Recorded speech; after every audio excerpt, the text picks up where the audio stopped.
Kuawali pagiku dengan melihat tempatku bermain sewaktu kecil.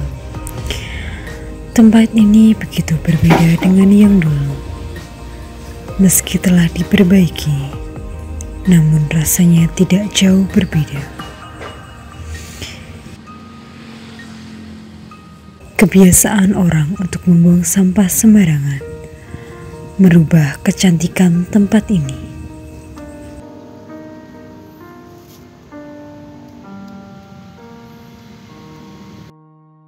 Yang terlihat hanyalah sampah di pinggir sungai, juga di sekitar taman ini, membuat hatiku semakin merasa iba akan keadaan tempat ini.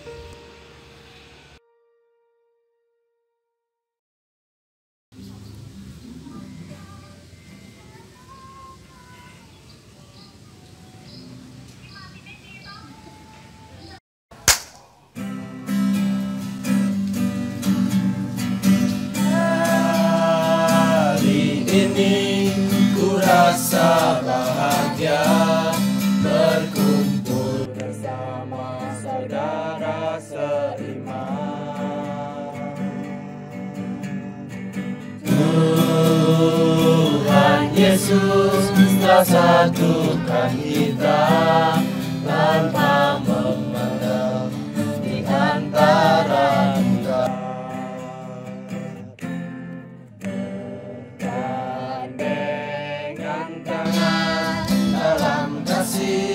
Dalam satu hati bercampur dengan kasih Tuhan. Kau sahabatku, kau saudaraku, tiada yang dapat memisahkan kita.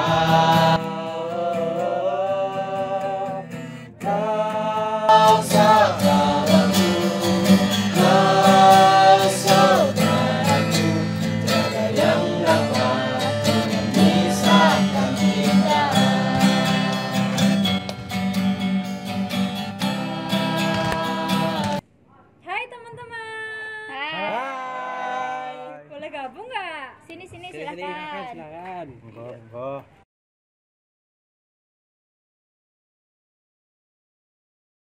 Teman-teman, aku pengen cerita nih. Kenapa toh? Jadi kemarin tuh aku lihat ada orang tuh buang sampah sembarangan. Bayangkan kalau buang sampah sembarangan tuh apa nggak bikin banjir, bikin tercemar lingkungan. Bayangkan kayak gitu loh. Loh, iki proses kuliner toh nek nang kene iki. Itu kan bukan urusan kita toh. Iya sih, itu emang secara langsung bukan urusan kita.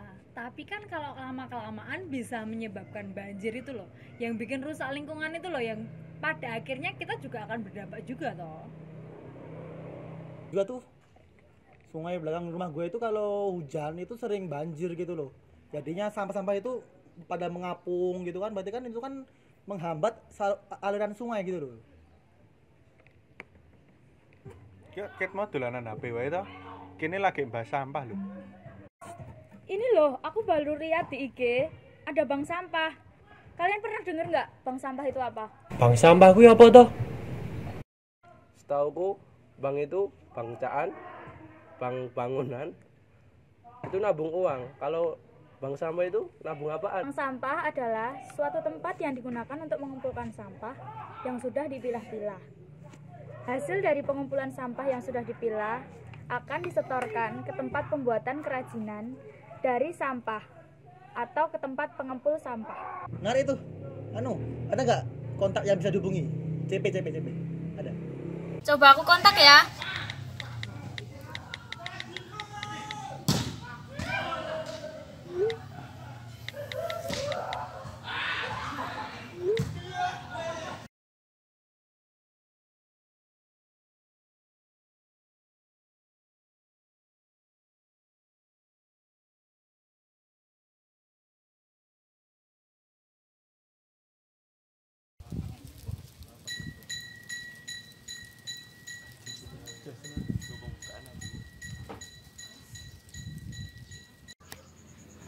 siang Bu, saya Indang dari UMK Yohanes Maria Beni Macasan mau tanya-tanya tentang bank sampah.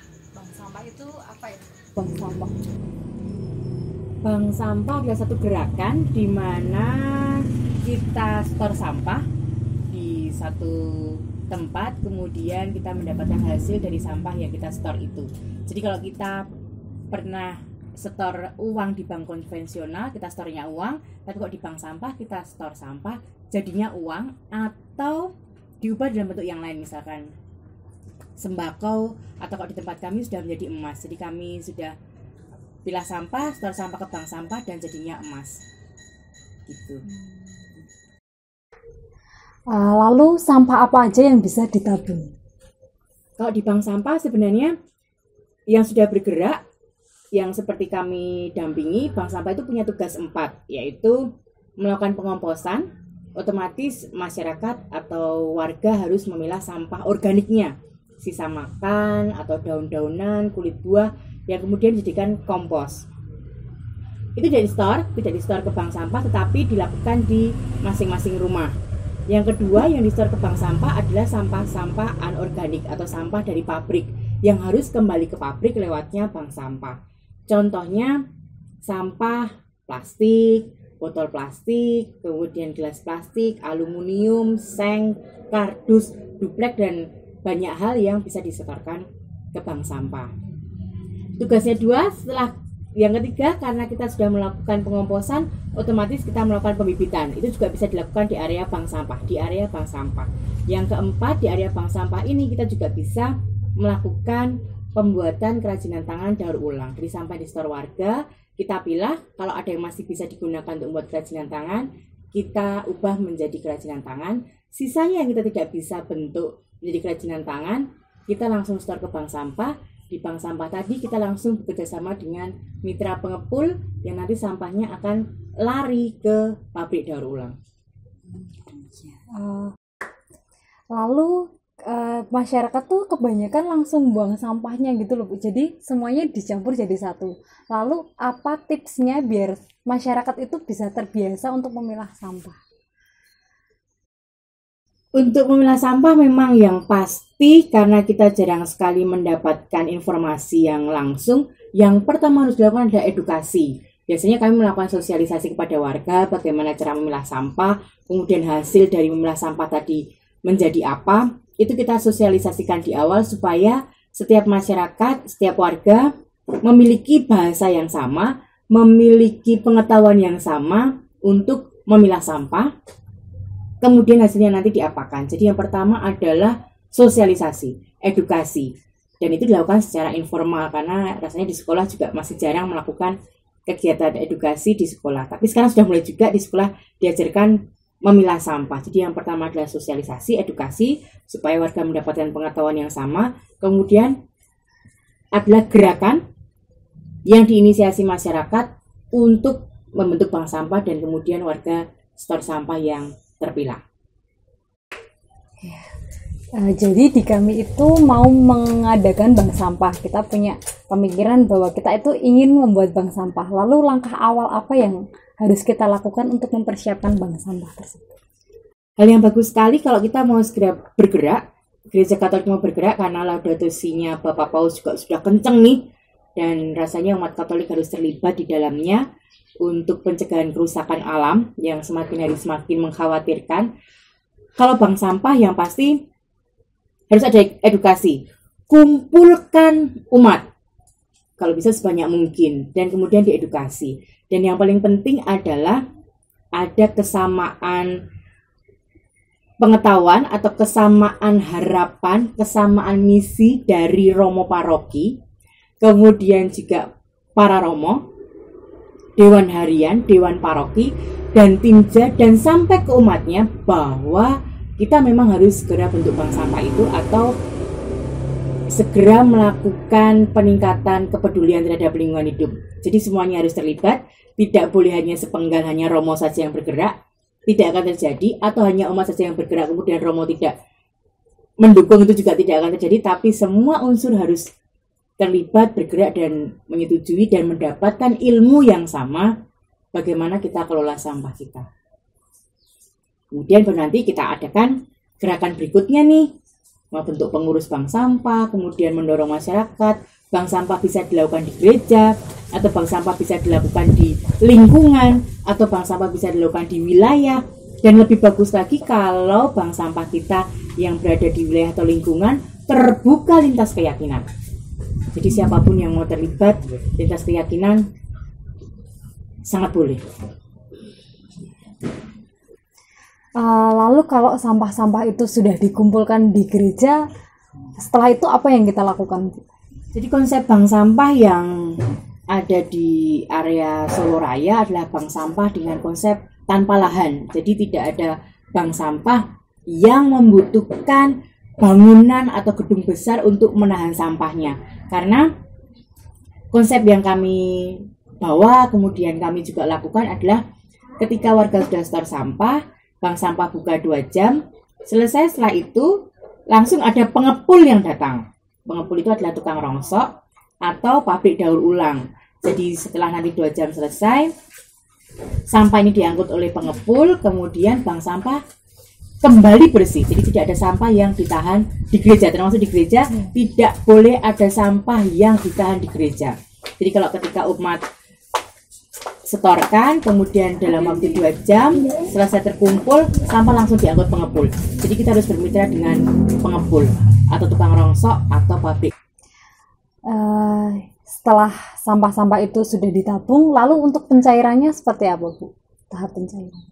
Sebenarnya ini tergantung, kalau pencairan tergantung dari kesepakatan. Jadi kalau misalkan antara nasabah dengan pengurus mengatakan bahwa kami mau setiap sebulan sekali, monggo boleh dicairkan sebulan sekali. Ada juga bank sampah yang 3 bulan sekali dicairkan. Ada juga yang tidak mau, nanti diambilnya setahun sekali ketika mau menjelang Natal atau Paskah, atau yang kemudian lintas keyakinan menjelang Lebaran. Jadi disepakati saja mau seperti apa. Tapi yang sudah kami lakukan juga, karena bank sampah kami sudah bekerja sama dengan BUMN, ketika kami store sampah jadinya emas, 1 orang sudah menerima tabungan masing-masing. Tabungan ini bisa dicairkan kapanpun. Jadi pengurus sudah tidak memiliki hak untuk mengotak-atik begitu tabungan sampahnya nasabah.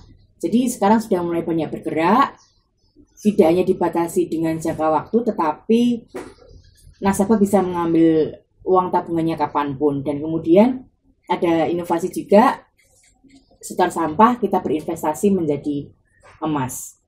Jadi kalau yang emas itu kapanpun bisa dicairkan, jadi tidak perlu menunggu 1 bulan atau 3 bulan atau bahkan setahun. Jadi sudah menjadi haknya nasabah untuk mencairkan atau menambah setoran.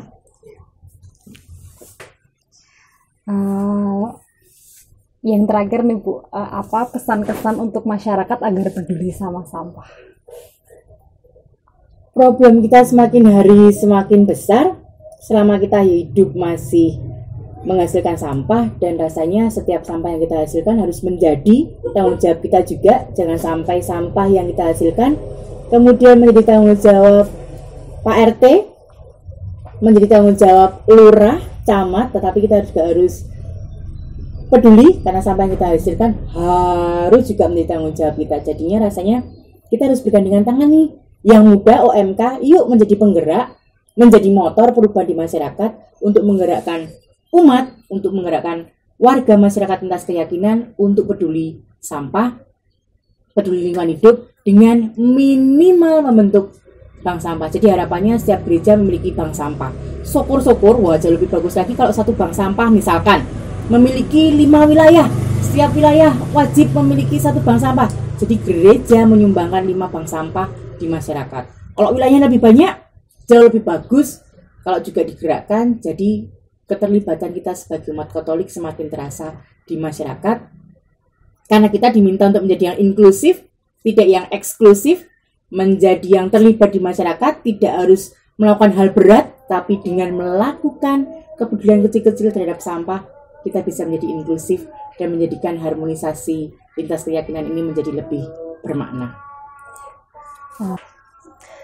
Yang terakhir, terima kasih atas waktunya, Bu. Semoga apa yang akan kami rencanakan ini berjalan dengan lancar. Ya, kami mohon dukungan dan doanya.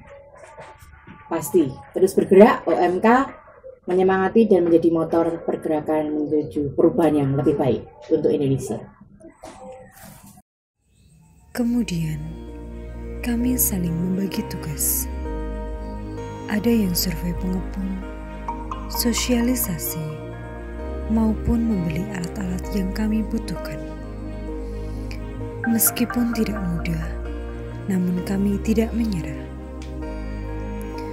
Sosialisasi yang kami lakukan bertujuan memperkenalkan bank sampah pada umat gereja, juga mengajarkan pada mereka untuk bersahabat dengan sampah.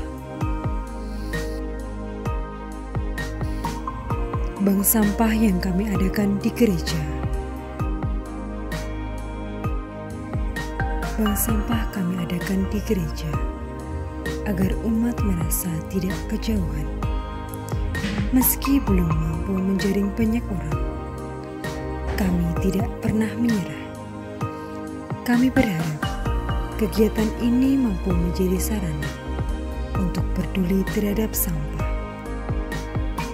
Sampah yang biasanya diabaikan orang ternyata mampu menjadi berkah.